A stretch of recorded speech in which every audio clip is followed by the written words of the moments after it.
paprasto žiūrovo klausimas. Tai kas čia norėta pasakyti, ką apskritai visą šitai reiškia. Tai visada geriausiai yra žiūrėti, kada toksai klausimas kyla, kas čia yra, žiūrėti į pavadinimą. Dėl to, kad pavadinimas, jisai yra kryptis, kur, aš nežinau, kur žiūrėti. Va čia žiūrėti. Na tai į pavadinimą. Ir man atrodo, jeigu Vaiva sakė, kad geriausias dalykas yra dialogo nuoširdumas, tai aš pasakyčiau, kad geriausias dalykas yra pats dialogo buvimas. Ir šitas dialogo buvimas, jisai leidžia išaiškinti, kaip pasakyti, išsikelti iš šitos visos, reiškia, mūsų įdomiai veikiančios aplinkos ir patį turinį, ir pačią idėją. Žiūrėkit, menas kaip reiškinys apskritai gali egzistuoti tik tai tada, kada yra menininkas ir kitas žmogus. Mums taip atrodo, kad menininkas dažnai sako, aš kuriu savo, man taip labai nesvarbu, tai netiesa. Bet užtenka įsivaizduoti, pavyzdžiui, orkestrą, kuris, įsivaizduokim, kad jie menininkai įdeda visas nemiegotas savo naktis, visą aistrą, taip, ir paruošia kūrinį, atkaltas kiekvienas muzikinis taktas, kiekviena frazė, atsidaro uždanga ir salė yra tuščia. Taip? Tai kiek kartų jie dėtų tą investiciją, tai yra neįmanoma. Sakytų, gal aš netinkamas, o gal į užsienį išvažiuotų, žiūrovo ieškoti, kito žmogaus. Santykis buvimo su kitu žmogumi menininko yra meno buvimo prielaida apskritai, kad ir kaip keistai atrodytų. Na tai šitos prielaidos buvimas jų dviejų santykyje, šitam dialoge, rodo, ką jie tyria. Jie tyria patį meną. Kiek jisai gali sau leisti būti aptriušęs, kiek jisai gali leisti sau būti fragmentiškas visiškai.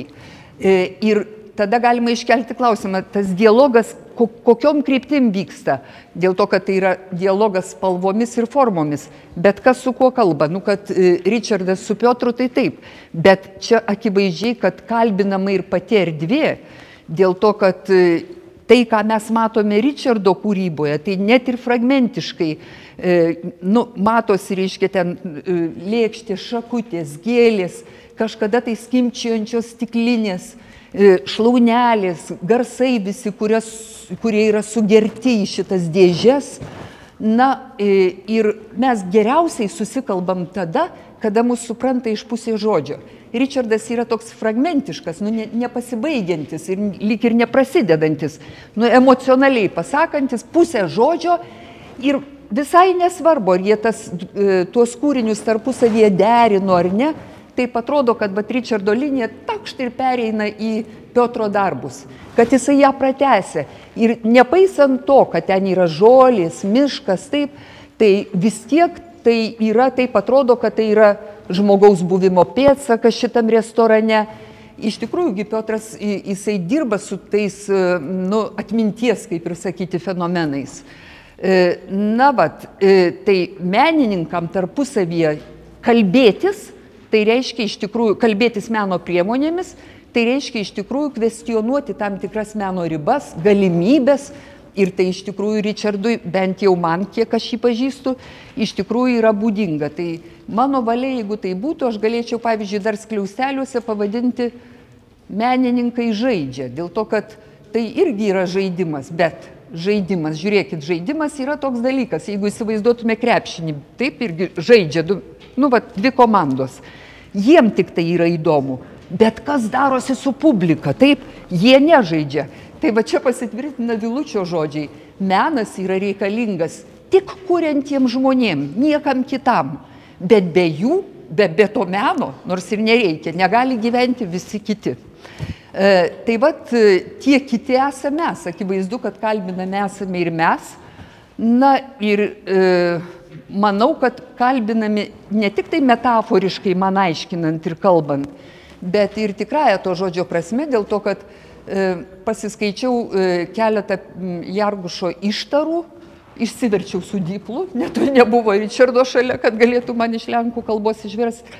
Ir radau jo tokią mintį, kad mane domina spalva, mane domina forma, mane domina pavidalai, tekstūros, faktūros, bet labiausiai už viską mane domina žiūrovo žvilgsnis.